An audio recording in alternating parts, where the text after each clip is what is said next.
up at 5:45. And again, with the stream, it's that's always the challenge is how to record it, a stream, like using like a screen capture and have it not look bad. You know what I mean? Yeah. And you can see like even the YouTube one that I did, it was good enough, but it wasn't, it wasn't great or anything like that. I thought it was like, so I guess you're just like way better at it, because I did one and then I put it on YouTube and then I watched it and I just deleted it right away. I was like, I gotta curate and get better. That's easy. I mean the actual showing of the actual race. Like you said, it can be, I think it's Yeah. And I talked to them about that because like even on yours it was choppy and stuff. I think what it is they updated a lot of the graphics with this newest build, and I think like for whatever reason it's been a little slow. No. What it is that the stream itself is great, but when you add another layer on it, is like if now I am capturing it via Zoom, then it becomes just a little bit more fishy. You know what I mean?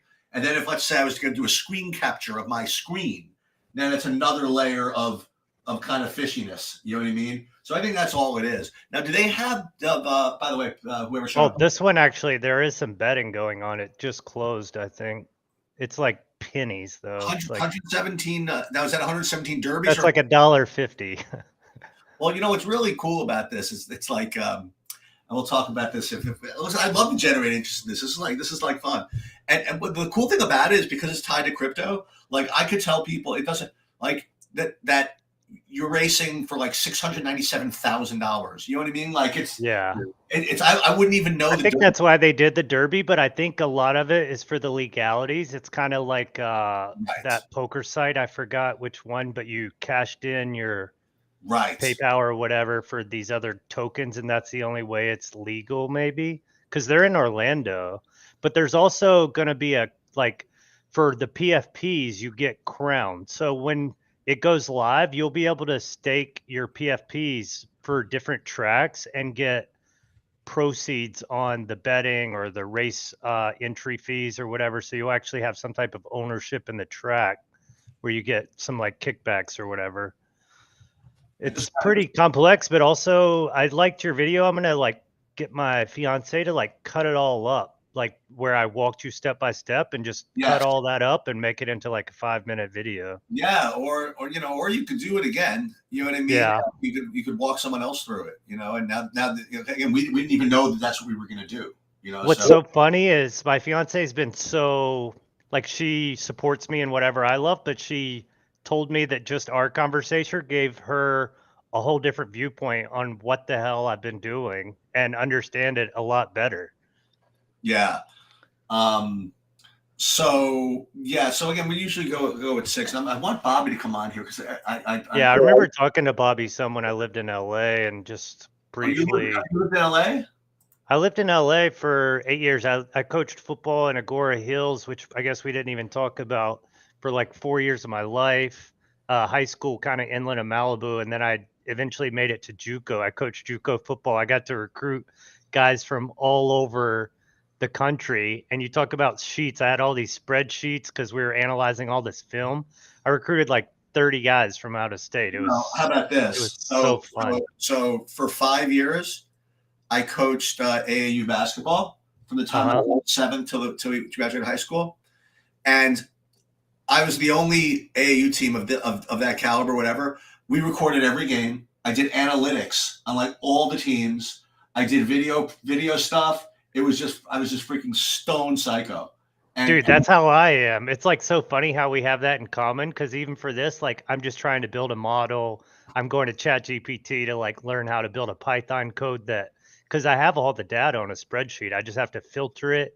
And then it got me to thinking about just building a site that is like a scouting site for people that want to bet on the horses, give them some information, stuff like that. Oh, I was just happy that when I logged into this from my house, it saved my login information. You can do this on your phone too, though.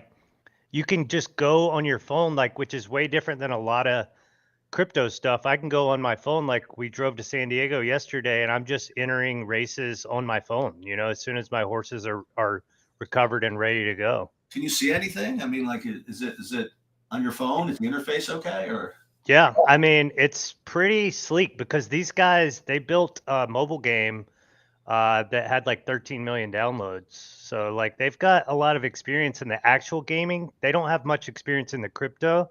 And the cool thing about this is they're really not trying to be too tied to crypto. Besides, that's where they got their seed money.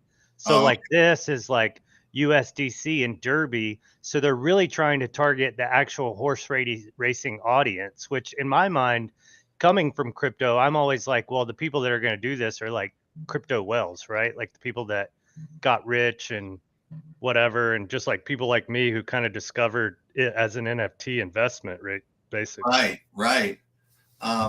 Yeah. So by the way, the reason why it's I got confused. So see in normal horse racing, the beginner, the easiest races are always maiden races.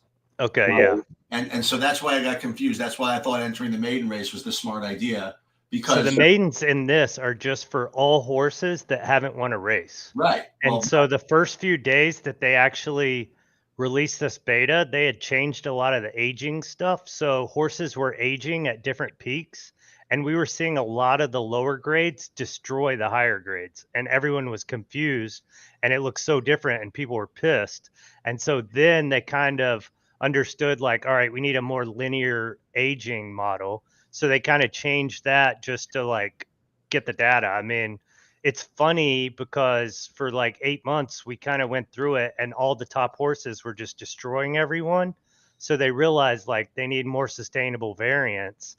And so they basically added this aging model along with changing a heart variable.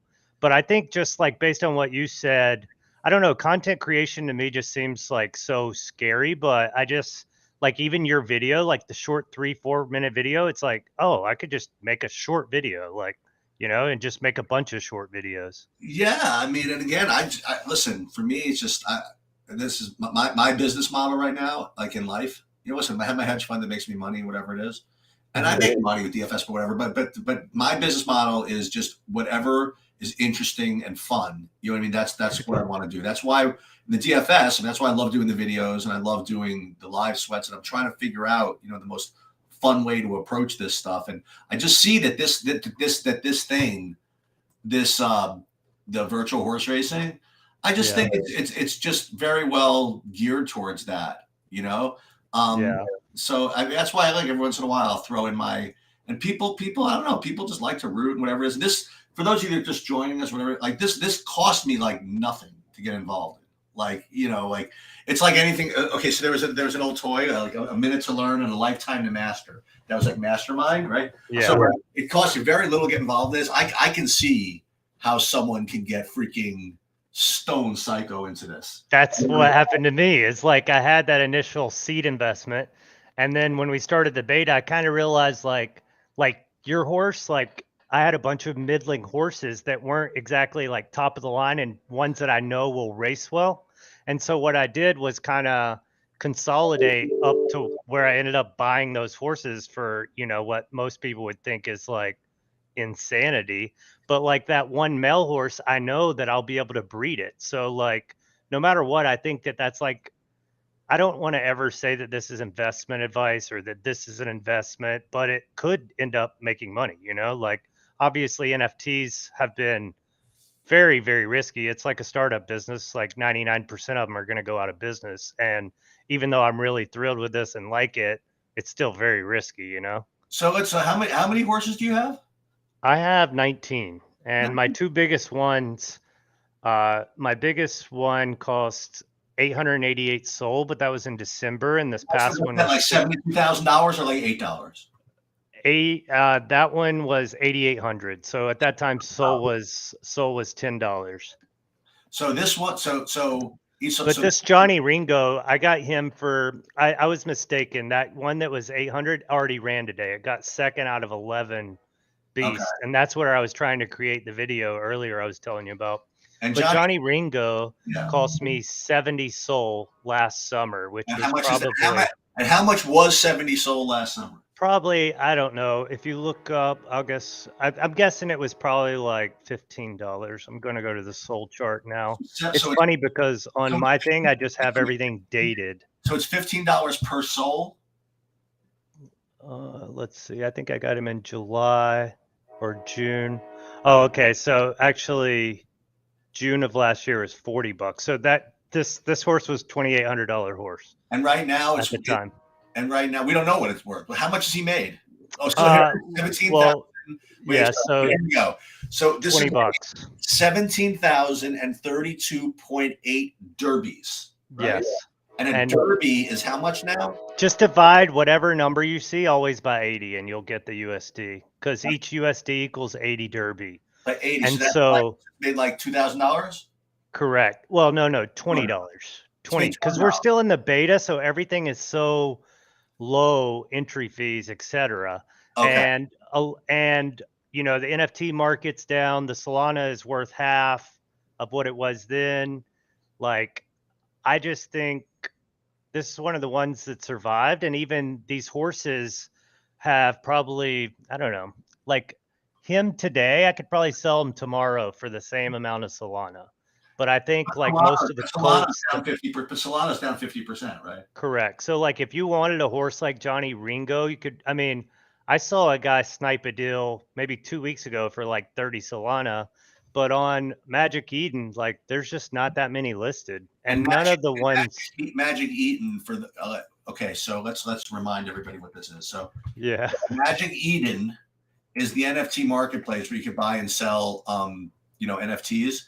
Right. In general, it's not just for horses, right? You can, right. Yeah. It's just a centralized exchange for NFTs. And there's out of the 4,300 tickets, 256 are listed. And I would say most of them are very similar to the one you bought, like either floor or middling type horses that whatever. All the top horses are still, I don't know, they're still probably 300-400 soul and higher if you want like a top 1-2% horse. One of these days, I'm going to introduce you to my friend Mark. So he's formerly from the securities industry, and he runs a company called Upstream, which what they do is actually they have run a secondary market for NFTs based out of overseas. And it's I think it's the only one in overseas that it's like licensed as a security. And they's really into this whole NFT stuff. And it would be awesome to connect him to these guys, because my the way that Crown works and everything, I'm like, and I think that they even set up Crown in like Isle of Man or something, which I was surprised that these guys are running from Orlando, because to me it's like that's the first question he always asks, because he's from a regulatory background, is to make sure that the regulatory pieces work. You know what I mean? It's always the Wild West. Oh wait, so wait a minute. We got hold on. We got 2 minutes to post time here. Okay. Yeah, 2 minutes, and betting's closed. It looks like we're 14-1. What we're doing here? All right. So we're sweating Johnny Ringo, who is owned by Sowers, I did my video with him. I encourage everybody to watch that in its entirety. But cutting right to the chase, Johnny Ringo is this one of your better horses? So far in beta, yes. And it's kind of been a surprise because on my sheet, if I analyze all the data, there's 60 horses that are better than him. I calculated him as about the 61st horse at this preference, which is left or This is going to be 8 furlongs, which for everybody, that's 1 mile. Okay, for those of you who know anything about horse racing. So at 8 furlong races, probably it's going to be 1 lap around, depending on how big this track is, which I don't know. That's an excellent question. I don't know how big the track is. Although there's Bobby. I think all the tracks are uniform. What's up, Bobby? What's happening, guys? How you doing? Right here for welcome. You hopped on just in time. And then after that, we can do DFS. But this is one of his big NFT projects, which is like virtual horse racing.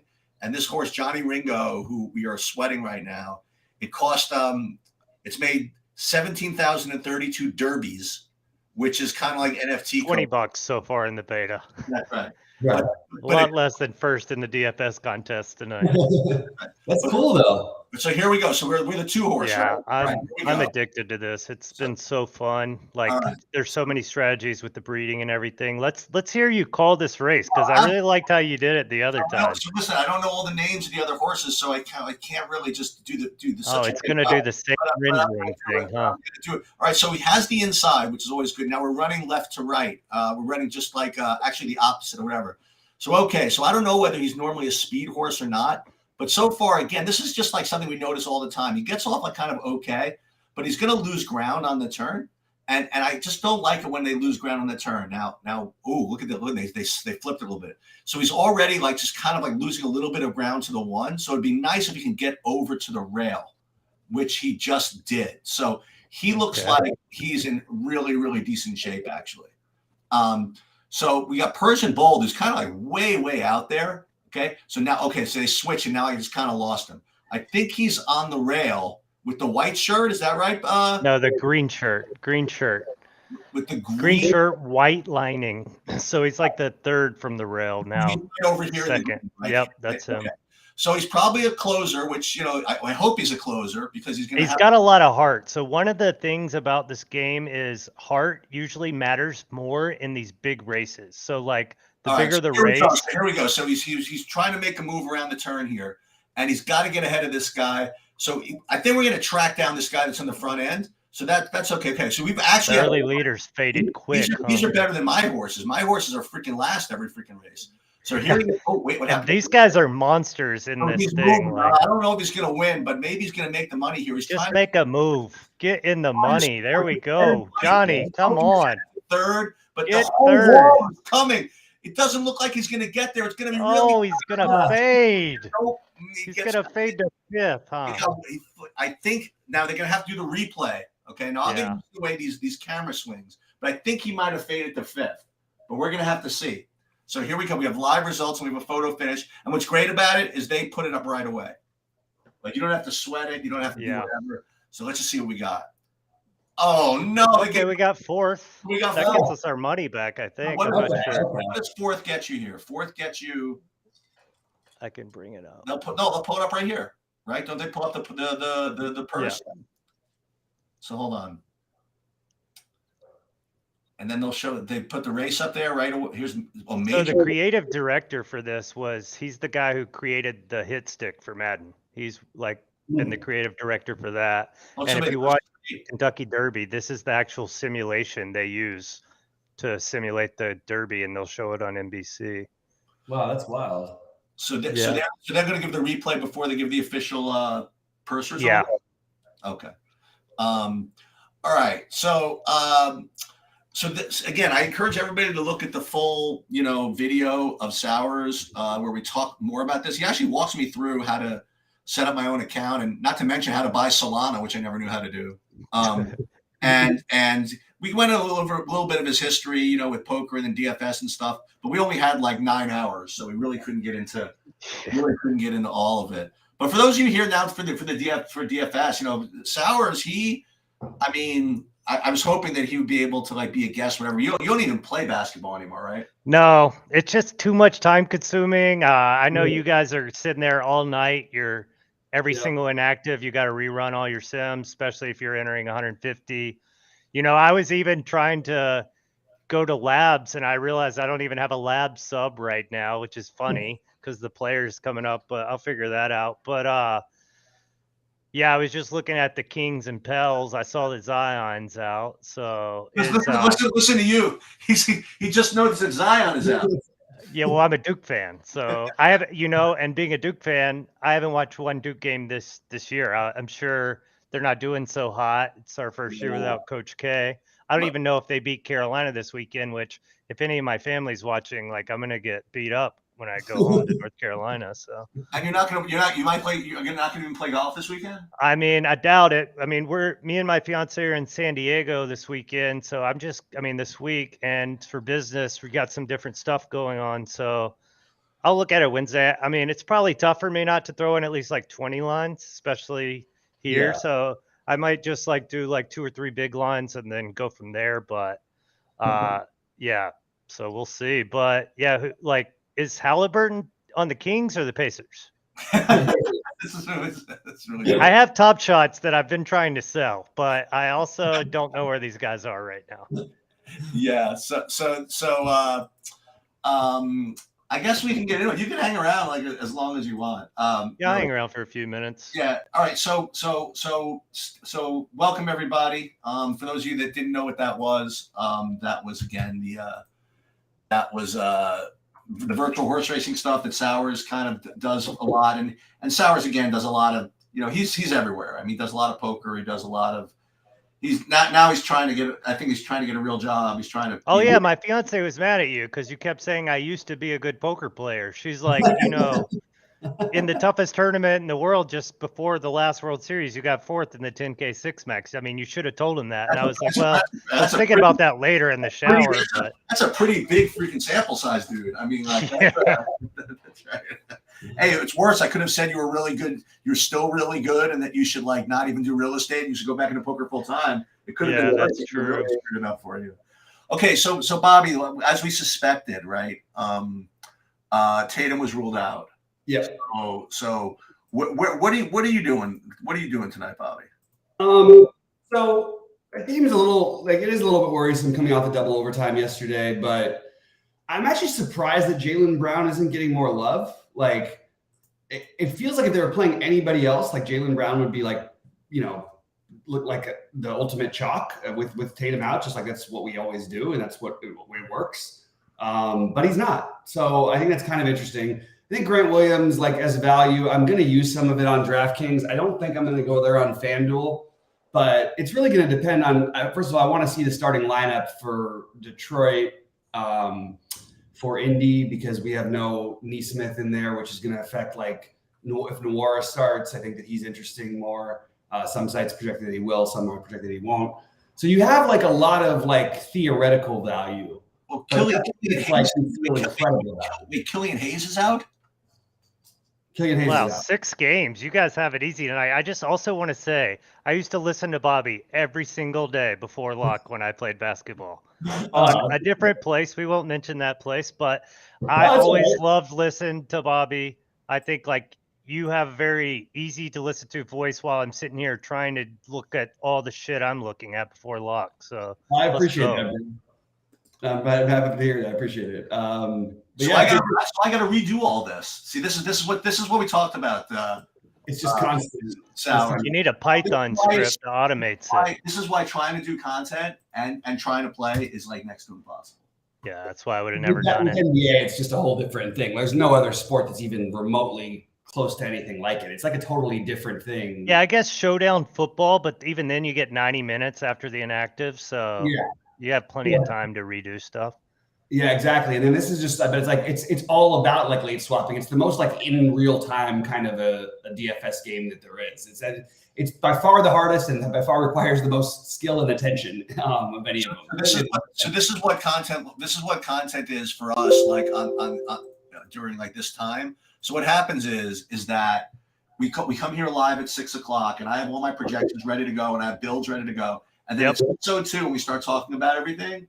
Like news comes out that I either didn't know about, so then I have to just basically like disappear as I'm redoing projections. Is Killian Hayes good these days? Yeah, he's actually had a much better year, but it's a lot due to the fact they just didn't have a natural point guard, so he ended up playing 30 minutes a game. So his production actually is much better. I still actually think the guy's really talented. He's like an awesome defender if he ever plays for a good team, but he's probably like the 7th best player on a good team. And what's CJ's cost tonight, McCollum?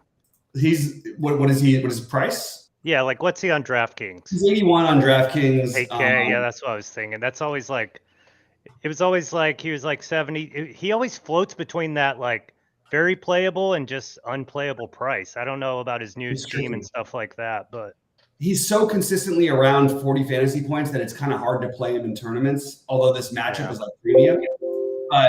Brandon Ingram, I think, is probably the better play from that team just because the ceiling is higher. In general, we see that more often. He takes a lot more shots down the stretch.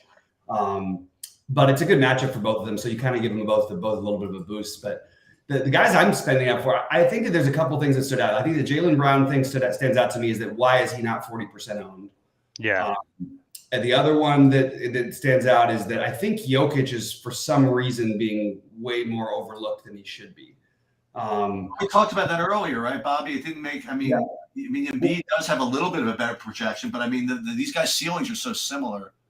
Well, actually, I would say that for the most part, in terms of who actually hits their ceiling more often, Jokic hits the ceiling more often than Embiid does.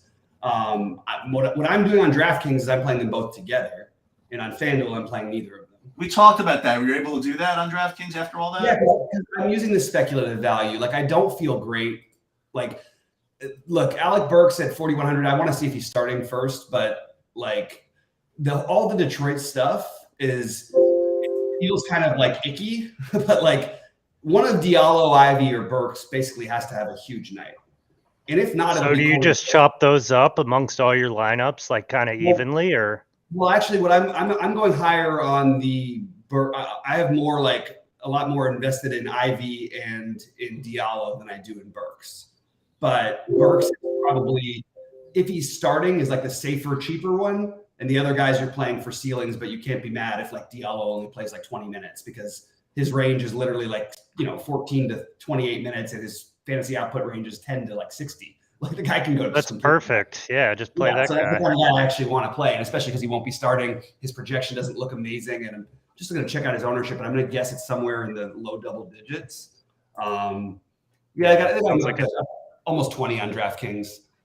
But I do think that he's the one I feel a little bit better. Like, I just think that like if this game turns into a blowout, which every Detroit game has the possibility of doing, I don't agree. Everybody out there who's talking about how Detroit's trying to lose games, people shouldn't listen to these people. They don't understand what actually has happened. The bottom four teams are all going to have the same exact lottery odds, and those bottom four teams are all decided.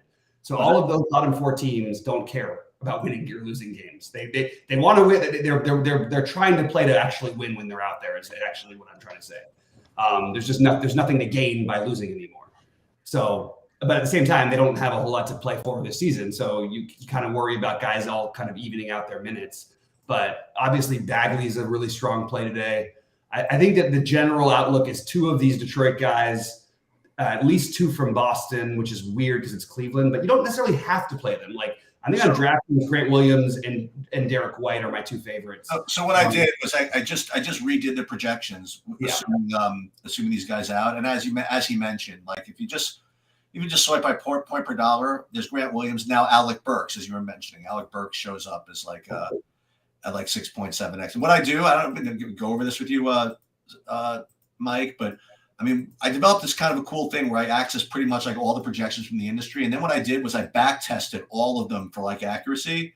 So I created like this little overweighting thing where I end up like overweighting certain projections or whatever. And I come up with this like kind of like industry aggregate that kind of just, at least it gets me started, That's exactly what I did on all my modeling. Usually, I think everyone kind of tries to do that as much as possible, and then create your own little spin to get unique. Exactly. So like just for fun, is what I like to do also. So you're using SaberSim, so you'll like use like max leverage, and are you doing it like a lot of the time that I was doing it, at least this past football season, was specific to each buy-in entry level and stuff? Yeah, they could do that. So, like for example, like here, I'm uploading the custom projections here, and then you can run it in different ways. Like just to give you an idea, so if you run it for like 150 max, that gives you kind of like the MME fadeaway. Yeah, I know. I always screw around with the manual mode. Yeah, so I would always go like really screwing around with this stuff a lot. Like a lot of the times I found that like lowering my sim diversity, especially because I told you I always use my custom kind of intuitive projections, like lowering that kind of heavy weighted me more on my guys rather than like diluting, especially in NBA. Like obviously we saw some of your highest projecteds or the guys you like, Bobby, that were like 30, 40%. So are you going to like cap those guys at 80, 85, 90, or are you just going to go all in on max enter tonight? I'm looking at it more from like, I'm playing more just the big buy-in, smaller stuff, like the 1650, 150 on FanDuel, like the 555 on DraftKings. And I'm only playing like some other stuff. So I'm actually just going to try to like commit more to certain builds. It's a very high variance time of year, and sort of always feels like that with NBA. But I'm okay with playing like more chalk, obviously, in NBA than I do in other sports. And what I already think I'm getting different enough by playing Jokic and Embiid together. If Jokic is really 8% owned, playing those even hearing what you were saying about Jalen, like these are the spots. It's like we all, as NBA guys, like soon as someone's out, we play the whole fucking team, right? It's like, all right, we're putting everyone in. So if people aren't doing that, it's more of a reason to just go at it. Like, there's so many times when we do that, when they're like 50%. I remember the Bucks a lot of times, when one of those guys sits, we're just all in on the other two. And when those guys fail, it's just like, all right, but most of the time they're hitting. So like whenever the ownership's lower, it's time to smash. I agree. That and also like the Celtics are really playing for something. They're 1.5 games out of the 1 seed. They're 3 games up on Philadelphia for the 2 seed. That's an important thing. This is actually an important time of year. So I'm okay to like overlook the matchup that's tough and just force. How's the new coach? Are they still playing like 37, 38 minutes every night too? Or they play a lot of the Jaylen Brown and what's his name do and Tatum do, but because they're kind of deep, they're deeper than they used to be. Although they only played 8 guys yesterday. Well, Mike, they played a double overtime game yesterday. Okay. So yeah, that's probably why Jalen's way lower ownership too. But who cares? He's young. He's the stud. Yeah, and if you want to, that's another build that I'm sort of fiddling around with. Is this okay? Instead of paying all the way up for those guys, taking some of the more middling value, as I mentioned, like Diallo and Ivy, and then playing Donovan Mitchell on the other side at 0 ownership versus Jaylen Brown and 3 Boston guys basically, and Donovan Mitchell on the other side. Donovan Mitchell will be completely unowned, has absolutely torched Boston. And it's not a coincidence. Donovan Mitchell, if you look at his games, when the games are really close and if they're playing the top teams, his numbers, it's like Jimmy Butler in the playoffs. Like it's a totally different player in those situations. He just put up 57 against Boston the other day. Like he's going to try to go nuts in these situations because that's the way that they stay in games. Now, the problem is this is not the normal Boston team without Tatum. I also think they're being a little bit like the spread changed. It was an 8.5-point spread earlier today. I thought that was completely ridiculous and disrespectful. Like I know Cleveland's good. I know Boston is missing Tatum. I know they played a double overtime game, but this team competes every night. When Tatum, Brown, Horford, and Williams, and who else was it? I think even what's his name was out that night, Brogdon. And they think that, they won with Peyton Pritchard. They beat the Sixers. Like they just come and compete every night. I think this game stays close, and I like the idea of getting some overweight Mitchell, Jaylen Brown type of lineup. Well, let's talk about that. You're playing the 1650s tonight, Bobby? Yeah. We gotta get you home. Yeah, the line is already +5 now only. Yeah, it's changed drastically. And I still see it other places at like 7.5, so it's kind of weird. But yeah, it's strange. But yeah, I play the 1650, and I put my build up on my early build up on the site. It hasn't changed much except for with the Detroit news. I think I want to make sure I have at least one of Ivy, Diallo, or Burks, or Court. Like the weird one is like, and I hate this, but if he starts, I'm not going to ignore Corey Joseph at 3,900 on FanDuel where there's nobody who's any value. He's playing mid-20s minutes. He's basically still around. But you're just using him to try to differentiate your build a little bit. I also really think it's interesting to speculate on whether or not. I mean, we haven't seen Valanciunas. We've been in the situation every day. Now we have them as the latest game of the night. And if Valanciunas doesn't play, Jackson Hayes and Hernan Gomez, I think, are really, really good tournament plays. So I think I'm going to take a shot and just like pretend in some lineups that Joe Val may not play. And I'm actually considering doing it in my big buy-in on FanDuel and possibly playing one of Jackson Hayes and Hernan Gomez because I'm playing 5 players from that game. So I can already reshuffle if Joe Val is announced in. It's funny watching Sheets go through a decision that I always would face in basketball. It's like playing like 3 of the usage guys together. And like I was really towards the end of my basketball, I was doing a lot of the fantasy cruncher correlation stuff where I would try to input, like my mornings would be inputting correlation for all the guys on the court so that by the time I crunched in the afternoon, the guys that negatively correlated wouldn't necessarily be down. Sometimes they're so good value that you just play them all. Well, not only that, but one of the cool things about SaberSim is it kind of it does do a lot of that for you. 100%. A little bit for you, but let's just put it this way. I love SaberSim. I know Andy really well back from poker. You'll still get some stupid freaking lineups. You'll get like double centers from the same team. Yeah, it's always the thought with optimizer versus hand build, whether you go 150 or 3. Obviously, if you're doing 3 to 5, you're always going to have about as most optimal as your brain. I mean, your brain is still one of the best computers out there. We can only do so many things with stuff. Yeah, but it's cool. Okay, is you could combine your brain with the computer, right? So you have like a build like this, some stupid. So this is 150. I don't play 150. Let's say I did, and then let's just say for whatever reason, I just say, you know what? Give me a name. Cam Reddish sucks. Right? He does. But let's just say I could just He's a Duke guy. How can he suck? What? I could just X him out like right now. And what good idea do is just reshuffle everything and redo all the lineups for you. So you could put like your, so you can. That's what happens. You build 150, but it built like 1500, like in the on the side. You know what I mean? So that way you could. Now I wouldn't X out like somebody like that, but guys, I might X out like Thibault if I were in the mood. You know what I mean? Like just kind of guys like that. I think like my biggest thing, and this is what I would tell like new people who are starting or whatever, like do not be afraid to trust your instinct. Like if it says that guy sucks or this guy, like in NBA, you get these guys that are playing like, they'll be inserted in a lineup. I think that Neto was one of the guys that I remember, Royce O'Neal, guys like this who are like such low FPM guys.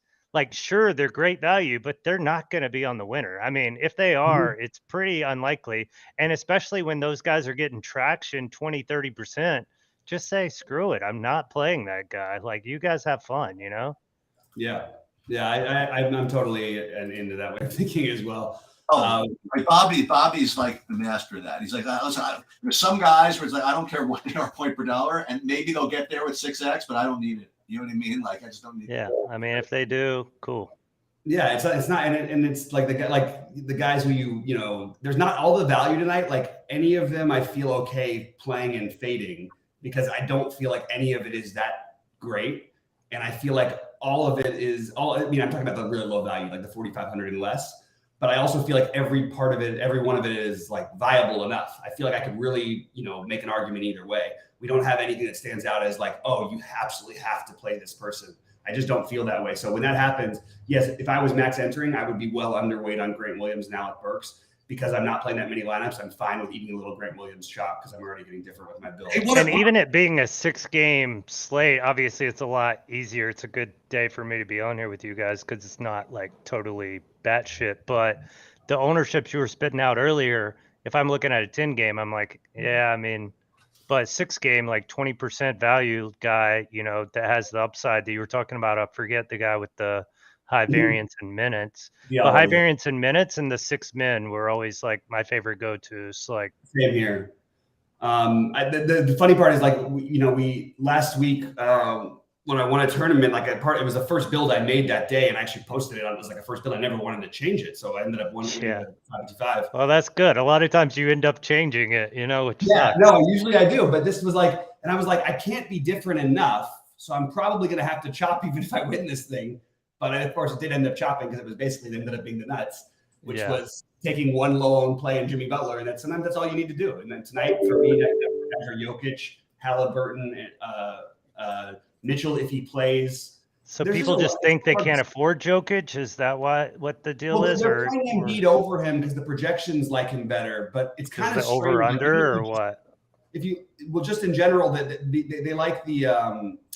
I actually don't really understand entirely. I know it's such a great matchup with the Pacers, especially if Miles Turner ends up sitting, but I just don't think it matters enough with Embiid. I know it's tougher against the Toronto's been good against the 5s, but Jokic is just so much more often going to really get there than, and I think the Jokic, the Toronto Denver has a better chance. It's just as good a chance, if not a better chance, of staying really close. Jokic still putting up triple doubles and stuff too, or what? Yeah, he's been. I mean, he's been great. He's not quite the same with when Murray plays. Like he's triple double basically every night, but it feels like a lock for like 55 to 60 and like more realistically like 65 to 70 whenever the games are close.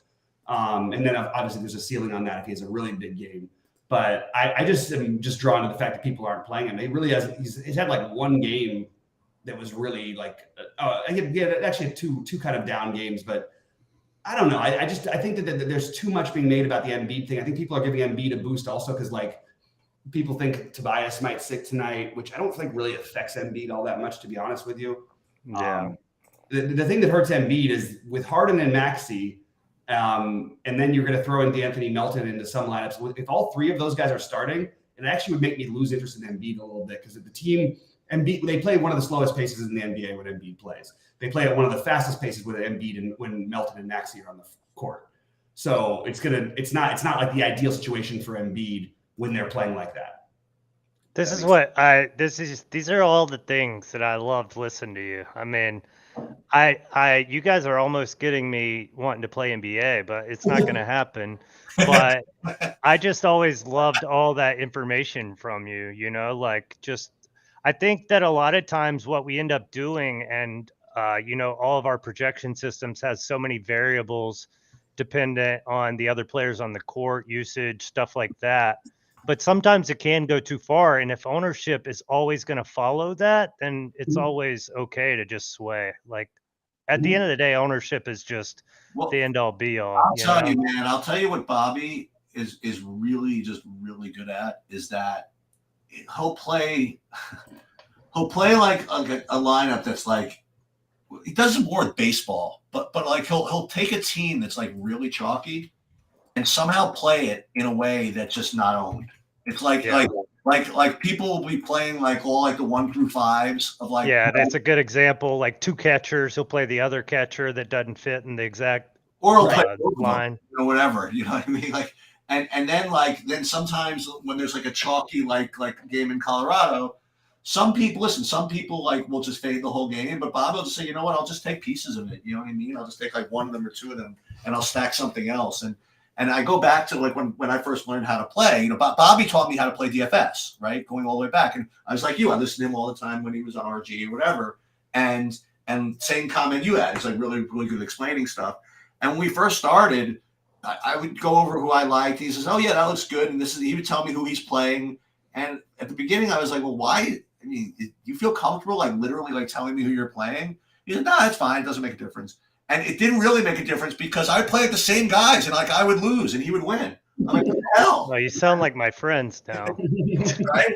But because they're always hitting me up before every football thing or whatever. I'll just like, here's my list. They're like, well, how did you profit this week? Right. I'm like, I don't know, man. Right. Exactly. But yeah. And so how long have you guys had the True DFS thing going? About a year now, but it sort of got, well, we were going to try to do it sooner, but then the whole pandemic and there was no sports for a while. So like, we just didn't know what the hell we were doing. Because we really had nothing. Oh, that was great. We were doing iRacing. I was iRacing at the time, and I had hired a driver to teach me iRacing. He was a spotter for Denny Hamlin. So I got in their private practice session. So I had the private data of all the practice times that they were running, all the NASCAR guys. And I knew the iRacers who were good at it. It was amazing. I didn't even bink on one of the iRacing big tournaments. I was so upset at that. Dude, you know who's in this chat? So Brandon Cruz is in this chat. So he's like I listen to Brandon for all. He's literally the only NASCAR guy. My dad works for RCR, so I love NASCAR. I don't really like Daytona and stuff. I'll do all the 1.5 mile stuff like that. I didn't do last week, and my dad got mad because I drove to San Diego instead of going to the Vegas race. But he's so excited about having Kyle Busch. Like he's ecstatic. It's fun. Yeah. So Brandon, and I've golfed with Austin Dillon. When I was back in Thomasville, he would just come. I was at Colonial Country Club I worked at growing up, and he was out there literally last summer. Got to meet him, and he remembered me, and he's just like cool guy. He's a good dude. I know he's good friends with some of my old friends from RG. Yeah, he's and dude, he was a good athlete in high school too. It's like kind of crazy, sneaky athletic. Like even their gym I was looking at the other day, I think he was putting up 275 or 315 on the squat rack. It's like, because they're in Welcome, North Carolina, which is like North Davidson area. It's Davidson County. That's pretty much where I grew up. So like NASCAR is just in my blood. I think that's why I kind of like the horse racing too. It's just like the racing, all that. So well, you mentioned like during the pandemic, I mean, you got into really iRacing, I do all of the sports. I literally do everything. I do. Yeah, you need action. That's why you had 100 people in poker. Do with that. I mean, I don't think that there's any difference. You know what I mean? I love like the correlation stuff with League of Legends. You know what I mean? Come on, you're doing League of Legends? Oh, dude, not only do I do League of Legends, okay? When League of Legends came to New York a year ago for the quarterfinals, I went to Hulu Theater by myself to see the semifinals of League of Legends. We have DFS Chan on here that does League of Legends stuff. He puts up videos. I love all this shit. And NASCAR is a totally different type of thing. I got so into NASCAR that last year, actually was a year and a half ago, my son goes to University of Virginia. And so at the Richmond race, I bought like a suite at Richmond, and we took the whole fraternity to see like the double header at Richmond. I've never had so much fun in my freaking life. So, dude, it's so cool. I hope, I haven't even paid attention. I hope that practice times are out. Like, one of my biggest things with NASCAR last year was that they really cut down ever since COVID on a lot of the practice stuff. And really, when you analyze practice data for all the DFS players that are doing NASCAR, what you really want to do is don't really buy into like these 1-2 lap time trials. In practice, I like looking at like 10 lap averages, 15 lap averages. Like, all of that is most crucial, especially on 1.5 miles. Like, it's so funny that you have Brandon Cruz. I saw he followed me on Twitter. I was thinking like literally when I did NASCAR, I'm always like looking for stuff. It's funny when I ask my dad who to play, he always gives me like the boomer response too. Like, he doesn't really understand the DFS stuff. Right. I mean, he kind of does, but like, and he's kind of a homer. He's like, RCR looks pretty good here. But the cool thing about having my dad is he'll tell me all the teams and all the teams' engines, who they're using. So one of the big thing I think with, it's either McLeod or Rick Ware, one of those now has RCR engines in them this year. So they should be a little more competitive. Not sure which one it is. Well, we do that I've been starting to do those with Brandon every Sunday. We do like a live lineup build for the NASCAR thing here. Yeah, feel free to pop into that too. But yeah, I love all this stuff.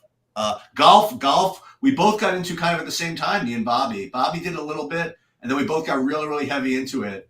And what did you win the golf world? What was it, the live final you won? Yeah, DraftKings Golf World Championship. It was so crazy. I had 4 tickets in the first qualifier 200. I got 4 through, so there was only 40 people in the last one. And I think, God, what is the freaking guy's name? Empire Maker had 5. Okay. So he had 5 of the 40. I had 4 of the 40. And it was either Cam Smith or it was Cam Smith almost chased us down. There was a 5 of 6 that almost beat me. And I was just like, if this guy beats me, because, okay, Sheets, that weekend, it was actually winning that final was the worst that weekend could have been after the way day 3 went. Day 3 went amazing. I was sitting on top first every single tournament I was in. Like, DraftKings count said like 2.5 million or something. Sunday comes around. I remember 2 of my biggest guys, Answer and another guy, they just totally melted down. And it was the year Johnson won, DJ. And DJ was just so far and above. It seems kind of how Ron's playing now, where it's just like he's going to win, guaranteed. Right. And I was just like, I'm just going to go all in on him. We'll figure out the other parts. And there was Answer and, Munoz. I think that's who it was. They totally melted down on a Sunday. And they lost 9 or 10 strokes to the field. And so it was like, even when I did the interview with DraftKings, I was kind of like, it was a little bittersweet, but obviously when you win $500,000, it's like all sweet. Yeah. So just to chime in for a second. So Tobias Harris was ruled out, as was PJ Tucker. So welcome back to the NBA Sour. So it's 6:30. And now it's only you still got 25 minutes. Wait till it's 3 minutes before, and you only got 6 games. This is like a joke. I feel like we're doing nothing here, Okay, I'll tell you what. Then why don't if you went? I'm in the cheap seat. If you went and then had to redo all the projections like I do right now, then we could have that conversation. Oh, trust me, I don't envy that. I always hated that. Going to, I forget where it was. It wasn't NBA Wowie, but it was another one of those that gives you all the plus minus with people on the court and stuff. Yep. Yeah, but see, that's where you need what I've been doing, especially with the horse racing, and what I want to do with the real estate is the Python coding and trying to automate as many processes as possible. Well, you know what? We have somebody, the closest thing. We have Goldie, who was supposedly going to be able to do that, but not for NBA is so hard. Yeah, NBA is, especially because all the data is changing every day. Right. Well, we don't even know who's starting it for Philly, do we? No, we don't. That's the thing is like it's just, that's what's really weird about these slates. Like it's going to come down to starting lineups, and then we're probably going to hear at least one more guy's out. I know Miles Turner is in, which is good to know.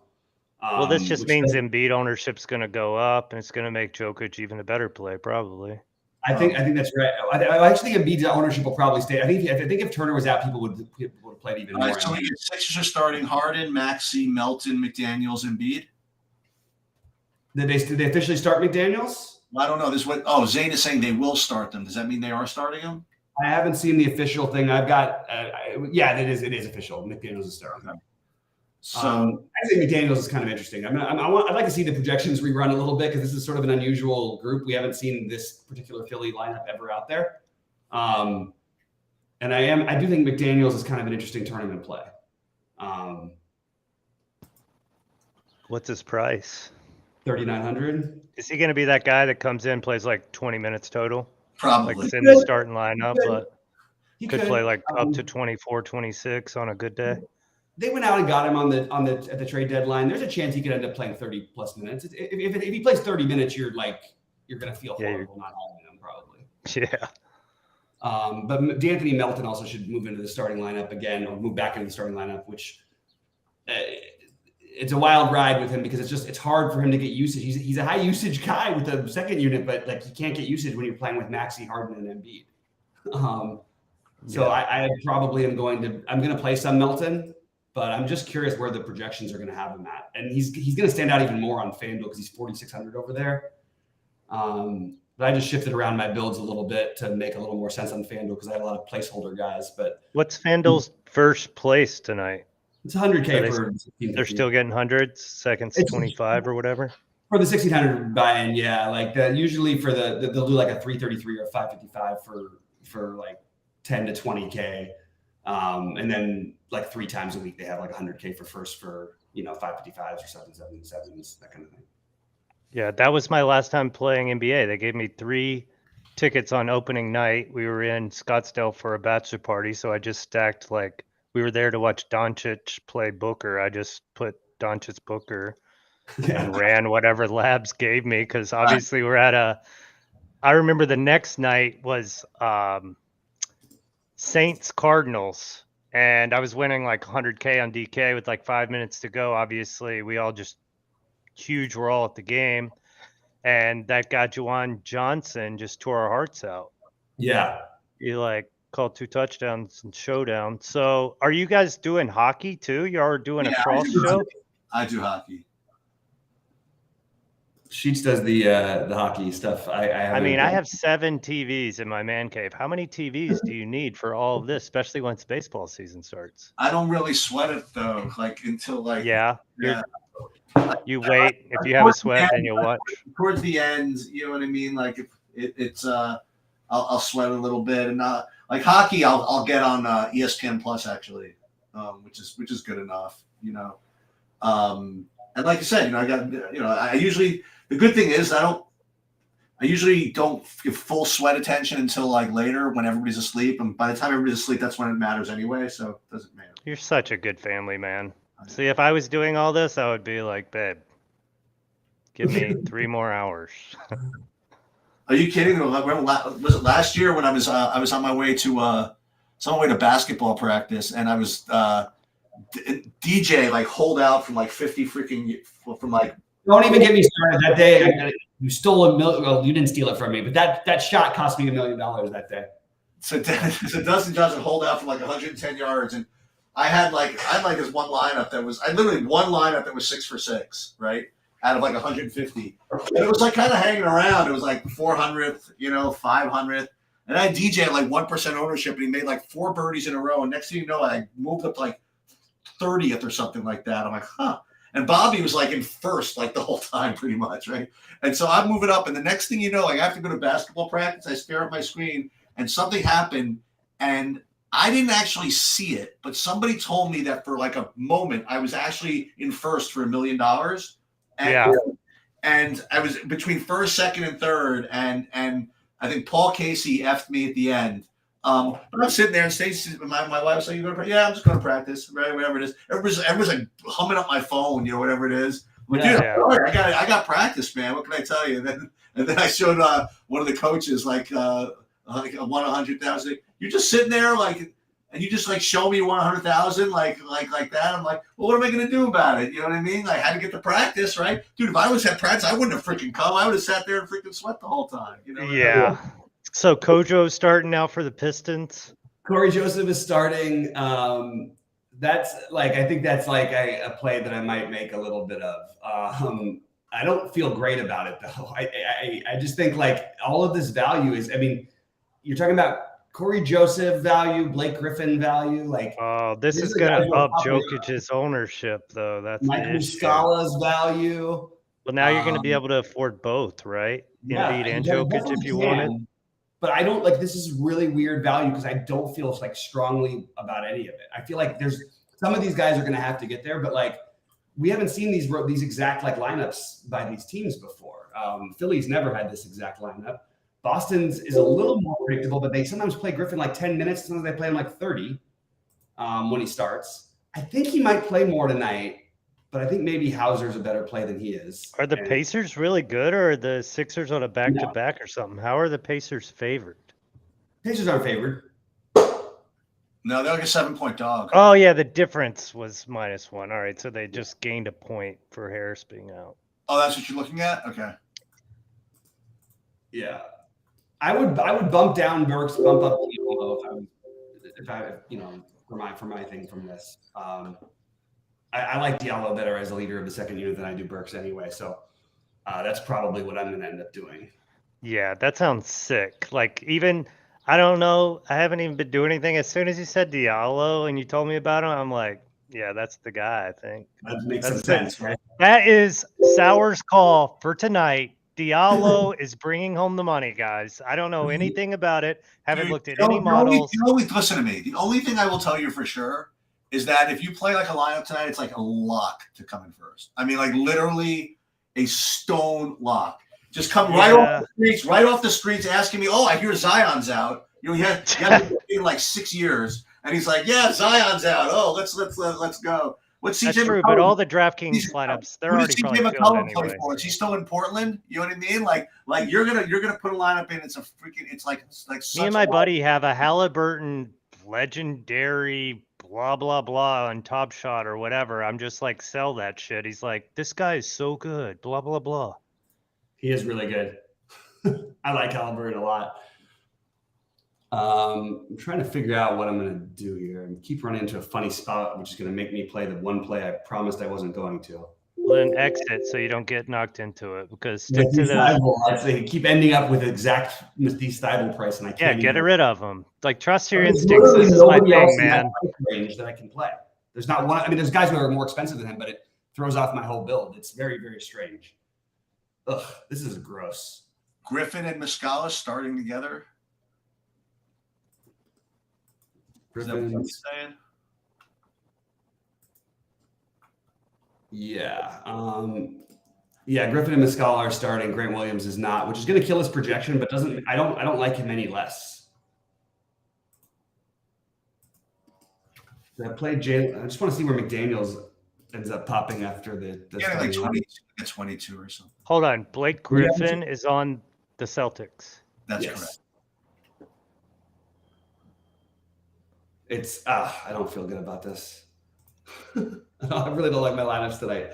But the last time I hated my lineups this much, I won a tournament. So you're cutting out Ivy, MJ Griff there. You're saying I like Ivy. Not that I'm right, you're wrong. You never want to like your lineup. Anytime you feel great, you're so right about that. It's like crazy. I'll tell you this, like every single time I've won, like taking down something like that. It's always like the most ridiculous looking thing, you know. Like I never would have picked it by hand. I mean, really, like it's like ridiculous. I'll never forget one of my first big NBA scores. It was when Reggie Jackson played for the Pistons. I think it was probably like 17 or 18. He got scratched before the game began, so 70%. I was 70% Reggie Jackson, and back then I was kind of experimenting with about 15 to 20% double point guard, double center stacks. So I'd kind of do that with my favorite games and just stack both sides point guard centers. And Paul and DeAndre Jordan for the Clippers. So it was probably back then. They ended up shipping for me. So like, I don't know, it was one of the last 30% or whatever. And I'll never forget watching Harden. He had to miss back-to-back threes in order for me to stay winning 20K, which at that time was like one of my biggest scores in DFS, and started breaking through. And I was just like so stoked that like Reggie Jackson got, I mean, just shit like that is what makes DFS so fun. I mean, it's just addicting, really. Like, it's crazy. It really is, man. It's nice when baseball season comes around. That's why I'm not firing off the lineup sheets. I'm not getting back into basketball. If I do, it's going to be golf this week, which should be fun. I haven't seen any golf at all. I've been in a tunnel with just real estate stuff, Chat GPT, and building models, just like trying to code. For the horse racing stuff. Yeah, but mainly that's like a rough draft for wanting to do it for real estate modeling. Like, okay. But if Brandon Cruz ever wants to just go back and forth on some NASCAR DFS stuff, I'd be down. I could probably talk to my dad and figure out who's got the engines. One of the funniest things that my dad told me was when Chase was winning so much in NASCAR, they were kind of borrowing engines from RCR for a bit because they were like so low on their own engines. What's the big tournament on DraftKings site? What's it called? Alley-oop, right? Okay. I have the balls to do that. This is kind of crazy. Diallo has 5,800 on FanDuel. I'm still thinking about. Actually, he's getting some ownership too. Jeez. Oh, I was gonna say, does that mean his ownership's gonna be like single digits? I thought it was gonna be lower on FanDuel, but yeah, there's only so many ways to play on FanDuel because they give you the. Yeah. No, but oh, that's right. They don't have utility over there, right? No, it's just usually 2, 2, 2, 2, and 1. It's so hard for Diallo, and I want to play Ivy, but I feel like it's very hard for both those guys to get there in the way you need them to. Yeah, so one of the things I was starting to do towards the end there was building the correlations to where I wouldn't not get them together, but I always, like it would allow them to get in there sometimes together. That's what the rules with these optimizers sometimes are so restrictive, either one way or the other. I was looking for ways to let it happen organically, maybe 5 to 10%, but not happen like 30 to 40% because of what you're saying. Like it could still happen. It's a 6-game slate. There's not a full slate. So those combos that are negatively correlated could still end up being on the winning lineup, but you necessarily don't want like a ton of that, but you could have like a few of that enters with the core that you were talking about earlier. Yeah, I think that's makes sense. Here, I'm just finishing up this build here. Let me see if I got. That looks. So I just updated everybody. I just updated all the projections. Now maybe I can do my. Come on, someone else get ruled out. Let's go. Yeah, exactly. Exactly. I'm gonna try that. When did I? One time that happened, I just totally went on tilt and I just like logged off. I could see that. I remember that. See you totally tilting. What was it? You've only done it one time. When I pulled the Antonio Brown, that's right. Yeah. So how many of these games are starting at 7-3 out of half of them? Probably 3 out of 7. All right, Heat, we're looking at you. Come on, Jimmy out, somebody, exactly. Give us some fun. Exactly. Let's see, we've got so in the lineups, like things that I didn't touch on. Bagley and Wiseman are both starting together. Wiseman was questionable before. Obviously, Turner's playing. Noor is starting. And for some reason, the projections seem to like him almost less, which I don't entirely understand. I think Noora is a guy who I would want to be overweight on DraftKings. I couldn't quite pull the trigger on FanDuel. I don't buy this projection of him. I don't think it's right. Oh, you've got him. So you've got him projected more where I would have him. I think. Well, yeah. No, I think I should be higher. I'm a little surprised. Yeah, I think Butler out is a good call there for Max Tilt, I think. Yeah, I always think like the minutes projection, like when I was doing my own modeling and stuff, was always so. I wish that you could input instead of having a single digit if you could input like a range into a modeling, which obviously that's what SaberSim's kind of already doing with the variance part of it. I just like the whole idea and just building and just like trying to brainstorm, like just that's what I find so intriguing about just all of this. Bobby, you like Blake Griffin tonight or no? I'm playing him in one of my lineups. That's all I can say. All right. They One just of the how many? They only have 10 players. When he started, the last time he started, he played 29 minutes. The time before that, he played 24. His production per minute has actually been pretty good. And you have two bigs in Cleveland, which could keep him on the court a little bit longer. So that's my thinking. And you also have Grant Williams, who played 45 minutes yesterday, as being the reason not to play him. I think I would rather play Grant Williams than Blake Griffin, but I don't have the extra 400 in this particular build. I do have Jaden McDaniels, and I think that Jaden McDaniels is going to stand out as being one of the best plays on FanDuel because he's 4K and there's like nobody that cheap except for Corey Joseph. I am playing Corey Joseph also on DraftKings. I'm not playing him on FanDuel. And I'm kind of surprised that his projection isn't like a little bit higher too. 20, that's okay, actually. 20 is fair for a guy who's 3,600. But it is high variance because, like, the Detroit guys, like, if they get blown out, which is always a possibility, like, these guys, you might not see any more Joseph or Burks. But then they were down 30 in a game, and that's when they started playing Burks. Like, I don't get exactly what they're doing. All I know is I like them over the next 5 years to win the title. I'm trying to think of whether I should just let my exposure on Griffin stand or just X him out totally. That's my only. Let it stand. That's why we're here, baby. Let it stand. Yeah, I'll just let it stand, I guess.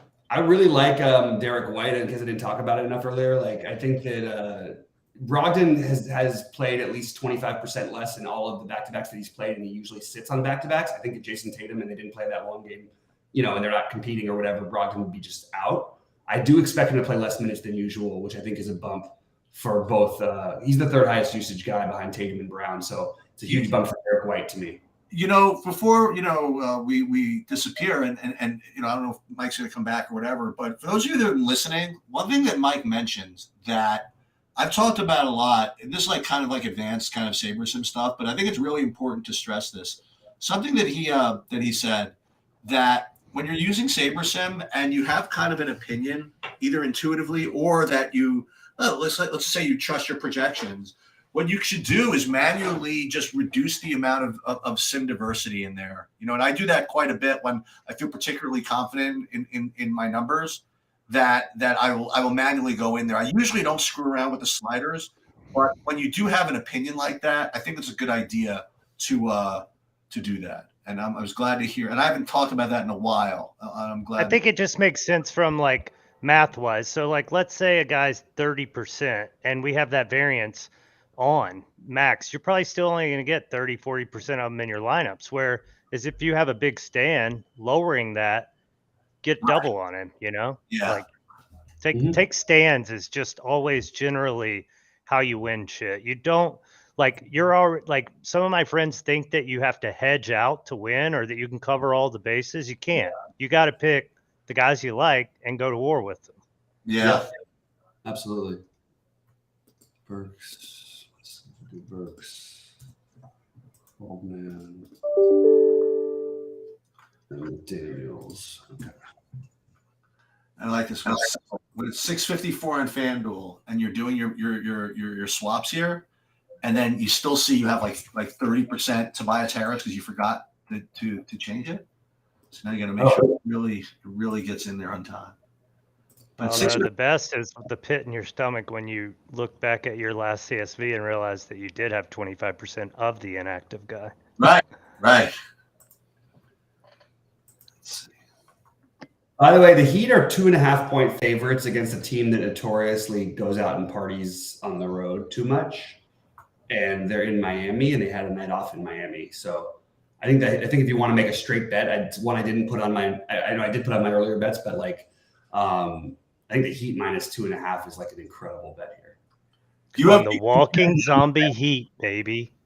I think the under in that game is also a really good bet. Do you bet on sports, Mike? No. I don't even play. I don't like gambling at all, but I think it's funny that the Heat are doing so well and they're like last in all the offensive metrics. It's just so hilarious. So they changed their starting lineup, by the way. Now Joseph is not starting, Diallo is starting. So I've kind of excellent. Very nice. Oh, that comes back, baby. That's our winner. That's it.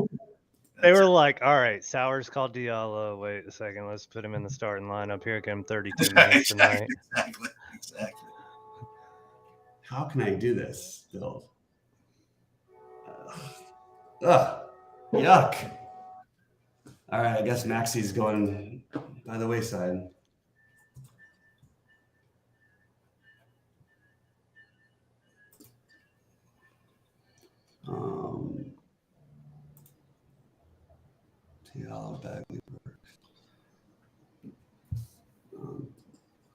I think Oladipo's, by the way, a really good sneaky tournament play for people out there. Yeah, you talked about him before. Yeah. He's totally going to be lost in all this. Nwora and him, actually, that's pretty close between the two of them. 3 minutes any late. Kojo not starting. Now it's Burks, I hear. Yeah. That's what I'm trying to deal with here. See, this is why I didn't enter a lineup. I knew this was coming. It is freeing to be like, after football season, I was just so burned out. And I encourage all of you guys too. Like, if you're just hitting this point where you just feel totally burned out and brain dead, don't be afraid to take time off. Don't get lost in every single night is a chance to win a lot of money. Sometimes your time off and relaxing can bring you back to your peak performance again. And sometimes that's really important to just notice in yourself and just be very disciplined in doing. Absolutely. And like, unfortunately, when we're doing, like, I run into that now because now we're doing this every day. So I can't like take that time, you know what I mean? But at the NBA All-Star break, it came at the right time because I was in the middle of like a month-long straight losing streak. And then they've won every day but one since then. You know what I mean? It's just, you feel fresh. You feel excited about playing again rather than like, okay, I have to do this and this isn't working. And you know what I mean? Same thing with poker. For sure. Right? Yeah, everything, dude. Everything I've ever done my entire life, that's how it is. Like, obviously, that's why I'm really working to transition to stuff that I can't go on losing streaks on. I might not be making money, but I'm not going to be losing money type stuff. But that's like, and then I'm sitting here talking about horse racing, which I'll probably end up losing money at. You know, like, it's an NFT that I invested a lot of money in. It's probably not going to make that. I mean, we'll see. It's pretty cool though. You did, you know, it's funny, Mike. We met like very briefly a few times a long time ago, I think. And I was looking through. Let me see something real quick. Yeah, I remember trying to get up with you when I lived in LA or something. I remember conversing back and forth. I'm looking at because you messaged me something that I really wish I would have listened to. And I remember, it was, you told me it was basically like one of the low points of like Bitcoin and crypto. And you told me put some of that money into crypto right now. Oh, and I wish I would have listened to that one. I'd probably be in a lot better position today. I've been a crypto bull since, I guess, like 17 is really when I just like, and for me, it's like, I don't know, you could do a whole podcast on that, but for me, it's a lot about, I have very libertarian views. So it's like, let me alone and let me do what I want. I'll let you do what you want type stuff. And just the space started out as that. I'm not sure it's that right now, but so here's a spreadsheet that one of my horses once sent me. His names, all these different screen names and stats against this particular player. So we have Sowers here. Here are the old screen names. Only 586 hands, but look at you. You are tight. 15 VPIP. As of 2007? Yeah, I wasn't tight. That's funny. Yeah, that's funny. Look at some of these names, though. Like the draw. Yeah, same no is looser than me. That's fun. Right? that's somewhat. And Scott. That's funny. Scott's now doing trading in Chicago. Who? Chelsea Trojans? Yeah, I haven't heard from him in like 10 years, and I was doing squats literally a week and a half ago, 2 weeks ago at Lifetime, and I'm looking, I see this guy, he looks like Donnie Stern, but he's like way bigger, right? And Right. we were kind of just like looking at each other, and then like eventually we just like start talking to each other. I'm like, "You're Donnie, right?" He's like, "Yeah." I'm like, "Dude, you're like," and this guy was deadlifting. He was probably deadlifting like 500 pounds. And I'm just like, "You're crushing it, man." Like, haven't seen him in like 10 years. And he's working for the same firm Scott is. And he was telling me all about that. I knew Scott went there. I think even my ex girlfriend, Lauren, is either working for them or a firm in New York. But she works remote. Also, Donnie works remote. And he was basically just telling me about all the trading stuff. I don't know. You probably know the firm. I don't even know. I played golf with Scott like a long time ago. Yeah. I mean, Scott is like funny because I'll never forget I won the Super Tuesday at his house. It was the first time I ever went to LA. And that's the high school that I ended up coaching football at, was his high school, the high school he went to. Because I met one of his friends who became a mutual friend of mine, and we were in a Madden league.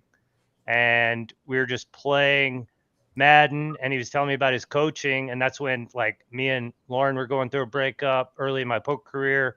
And I was just kind of like, I don't know, I just wanted to get out of poker for a while and I wanted to do something else. So I just moved out there and started coaching football voluntarily. Oh, awesome. I didn't know you coached That's football. how I ended up in LA. Yeah. That's crazy. I didn't know that you coached football though. Yeah, it was in Agora Hills. I coached football for 4 years there, and then at Moore Park College for a year, which I was telling Awesome. Sheets about was fun because I had spreadsheets and was recruiting kids from all over the country. At one point, me and my buddy, like we were ripping bongs and we were watching like highlights and stuff, and we were thinking that we were getting Kyler Murray. Like it was so funny. This Oh my guy God. catfished us with Kyler Murray film. And it was like so dumb because we're a JUCO. We don't offer anything. We don't give scholarship. We don't give money. I mean, and so I'm watching this film, this kid playing on Dallas. I mean, it was Kyler Murray's high school film. So you can imagine how amazing it was. Yeah. And then one of the kids that was a walk-on for us was from Trinity High School in Texas. And he was quarterback, Christian Hammock. And I just pull out my phone. I show him the video and I'm like, "Who is this?" And he's like, "You don't know who that is?" I'm like, "No, I don't know who that is." He's like, "That's the best football player in the nation." I was like, "Who is it?" He's like, "That's Kyler Murray." I was like, "Who the hell is Kyler Murray?" You know? And so then it became a running joke with our entire coaching staff when Kyler went to Oklahoma. Then he got drafted number 1 or 7 in baseball draft. Then he went number 1 overall. And the funniest thing about it all is my fiance now works marketing SEO, and she was working with the firm that represents Kyler. And they basically were just like, he's just kind of like a marketing dud. Like all he does is like play video games and doesn't really like, he's not that marketable. So they were trying to figure out different ways to like just get him deals and stuff. So it was like really funny how that whole story just came full circle, and just like looking back at how naive we were as like 24-year-olds coaching JUCO football, thinking we were going to get Kyler Murray. So Bax and I shared notes. These are like our old notes on my PokerStars players. So this is what Cliff said. Cliff said Sowers shoves 11 big blinds with Jack 4 offsuit on the button. Yeah, that's bad. Then a chat he had. You say I had a bad one to sit and goes aside to listen to you guys. Then up near 8K this month, grinding hundreds. So definitely success story.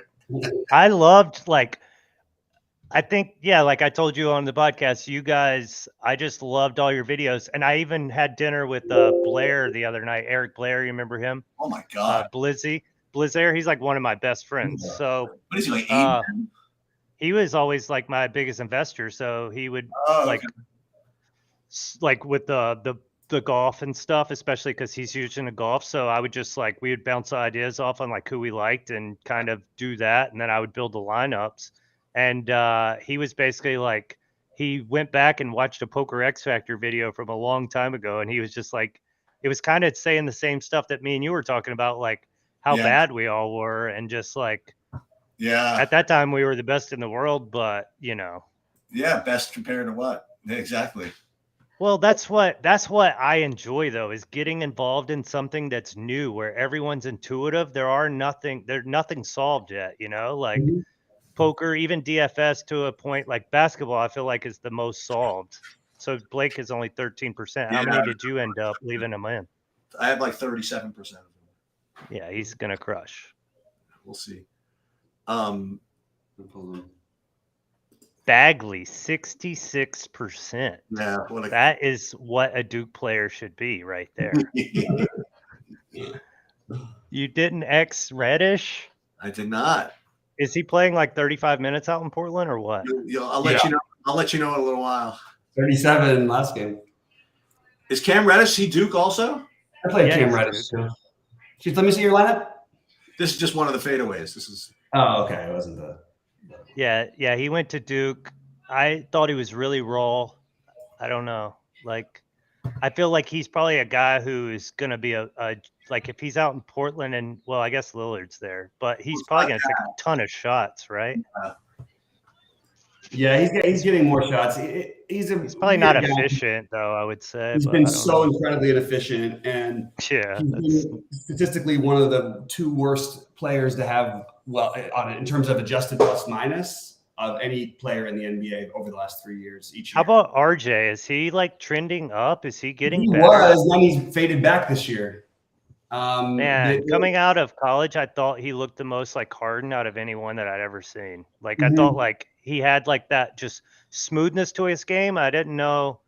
It was weird because Harden in college was kind of, I mean, he was good, but I didn't ever expect what he turned into. No, he was like playing the 4 at Arizona State. Like, yeah, he really he was like playing like a big a little bit, like a old man. And I'm not a basketball guy at all, so like anytime I talk basketball, it's mostly like I still listen to Bill Simmons' pod, so I just like keep up through basketball through his pod, which is funny through his lens.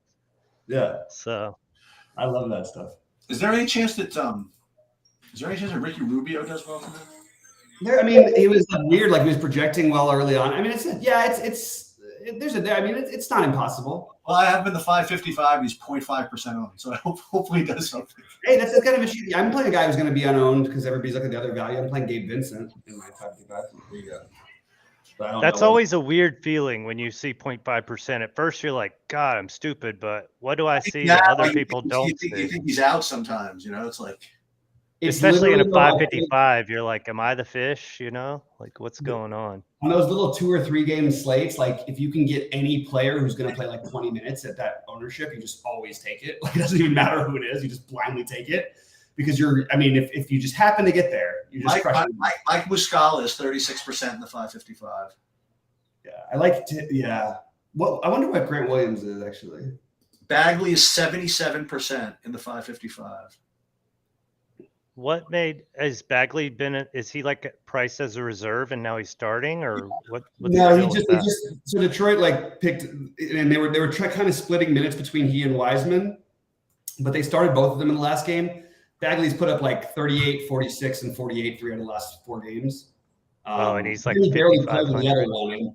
There's definitely potential. The problem is they just don't have enough bodies tonight for Detroit for them to swoop in and get him out of there. But it definitely could be a bust path. Like it's really it seems like it's like almost destined for a double-double, which is obviously why everyone's playing him, I guess. The only thing that's weird about it is like it's just they don't need to play them both together. They did it because they were playing Cleveland and it didn't work. They lost by 24. Like I don't know that it's guaranteed they're going to play Wiseman and Bagley together that many minutes, although they are short bodies. So in the 555 of the players that have been like released now, so you have Bagley 77%, Dirk 63, Max. I got it up here on the screen, right?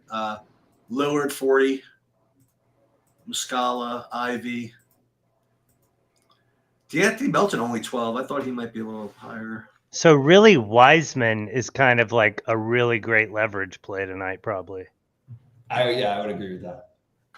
Jalen McDaniels is only 6%.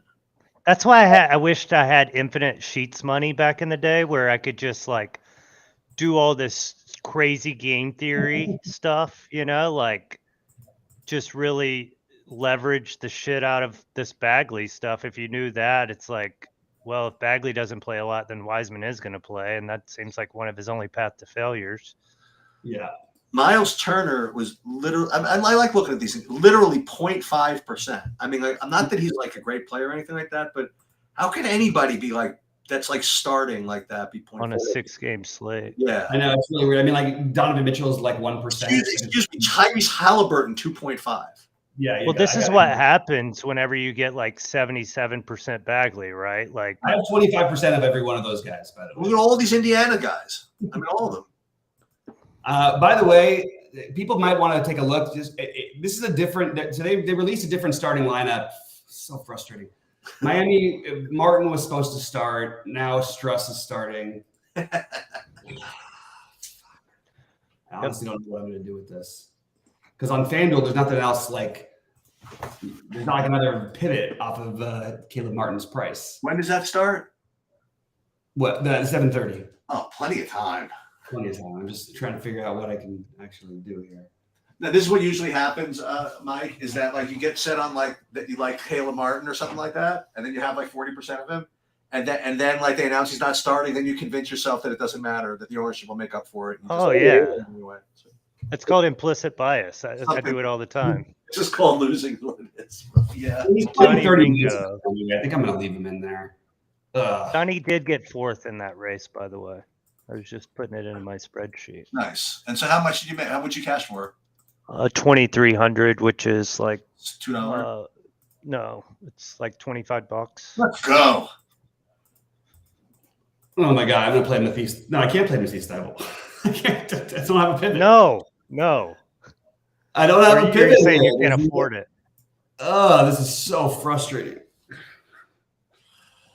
Oh my god, I have literally there's nobody else to play even.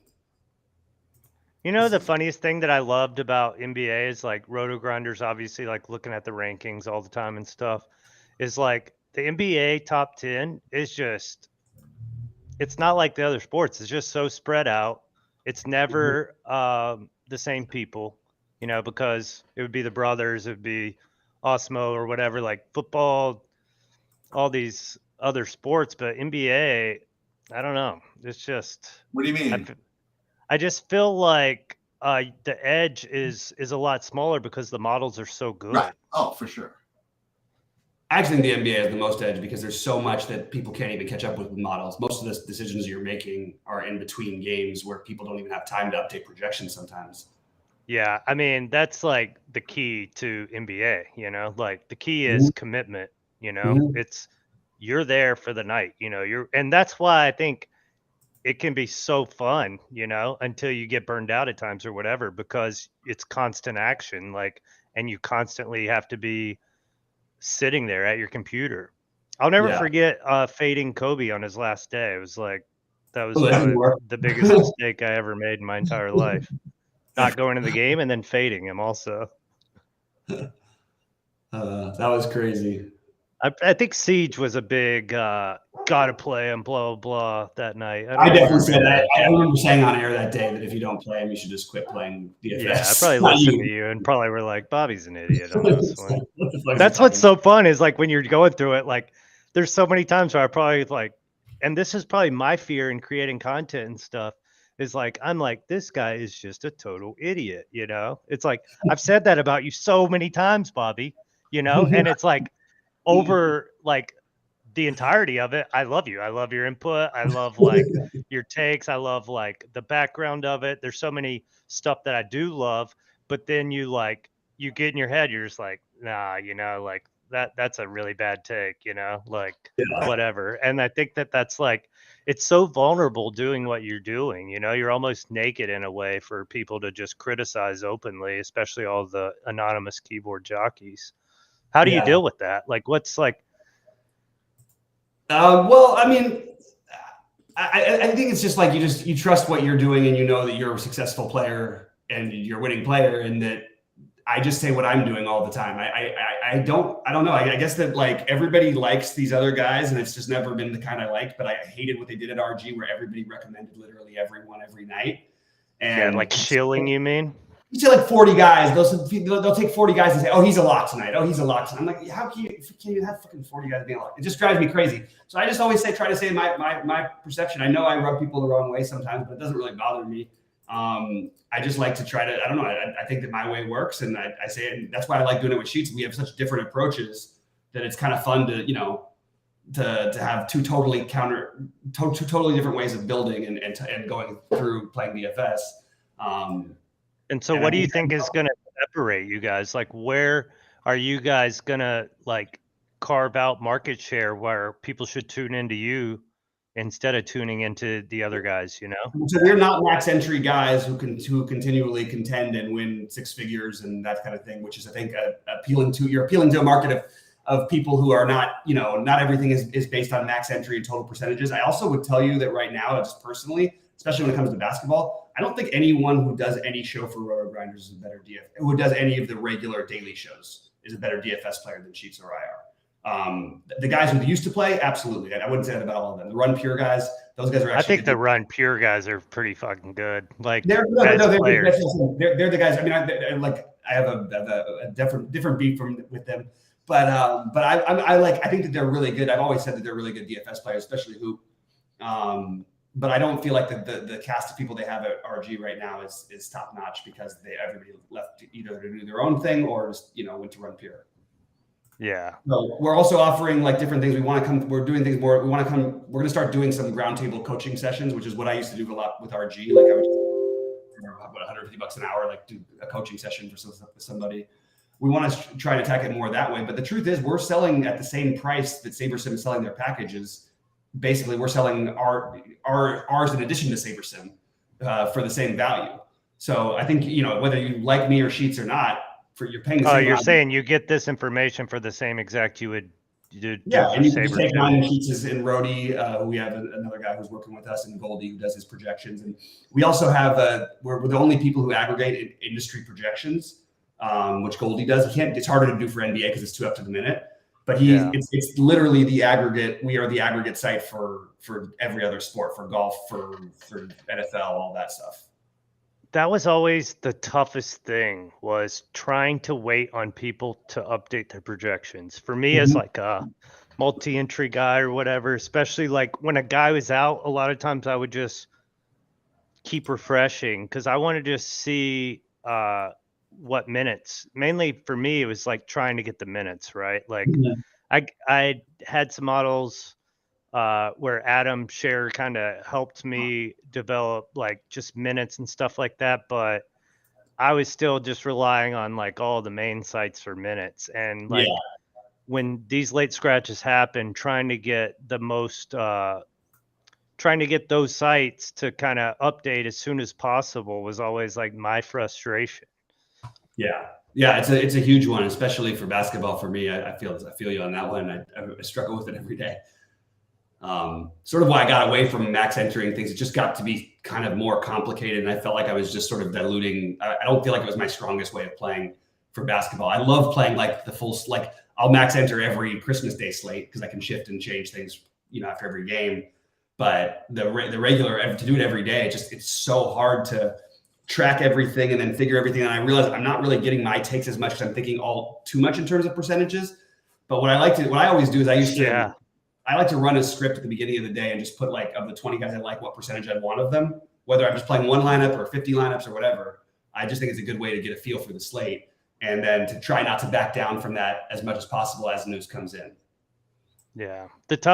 Another tough thing for me too, throughout my career is like during my big runs, like putting in like 50K every Sunday slate was just so amazing. It's like, even now it's like, I'd rather just like sell half my action and put in like 10K and play 150 rather than maybe doing it the smart way and just doing like 20 lineups, like 500s all by myself or whatever. I think that's why this break's been so crucial for me, because I've been like kind of looking back and just seeing like what I want to do different and stuff. And I feel like somewhere along the way, I just got addicted to having max lineups, thinking that max, tickets are the chance to hit big, and sometimes that's not always right, like just having one nice, beautiful lineup that makes a lot of sense is better than like some of the things we were talking about where optimizers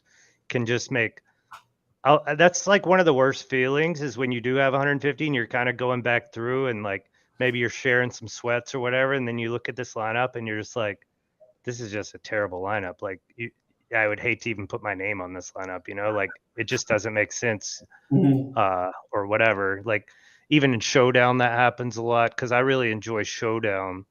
I'll never forget. Also, me and Charter were at the same table in Miami, and it was like one of the first times I played Golf Showdown. I think I've only played Golf Showdown 8 times, and I've shipped it like twice for like 100K. And it was amazing because I had that guy, that Italian guy. He's young. I can't even think of his name right now. God, but he was amazing. He shot like 500, and it was like the differentiator. And Charter, I was sweating something with him recently where he was going to win big, and he kind of got like 4th or something, I think. Hey, Michael Porter Jr. was sort of a late. We're still waiting on him, right, Bobby? Yeah, I don't think we're going to know that one for a while. But Blake Griffin's off to a nice start, by the way. Really? Yeah, negative 0.5 after 6 minutes. Just in time for him to come out of the game. Excellent. I've got him as expected to play, Michael Porter Jr. Yeah. Could be. All right, Blake Griffin was always a second half player. I'm gonna go. That was a lot of fun, guys. Right. Good to see you, Sowers. Take it easy. Yeah. All right. See you Take later. care.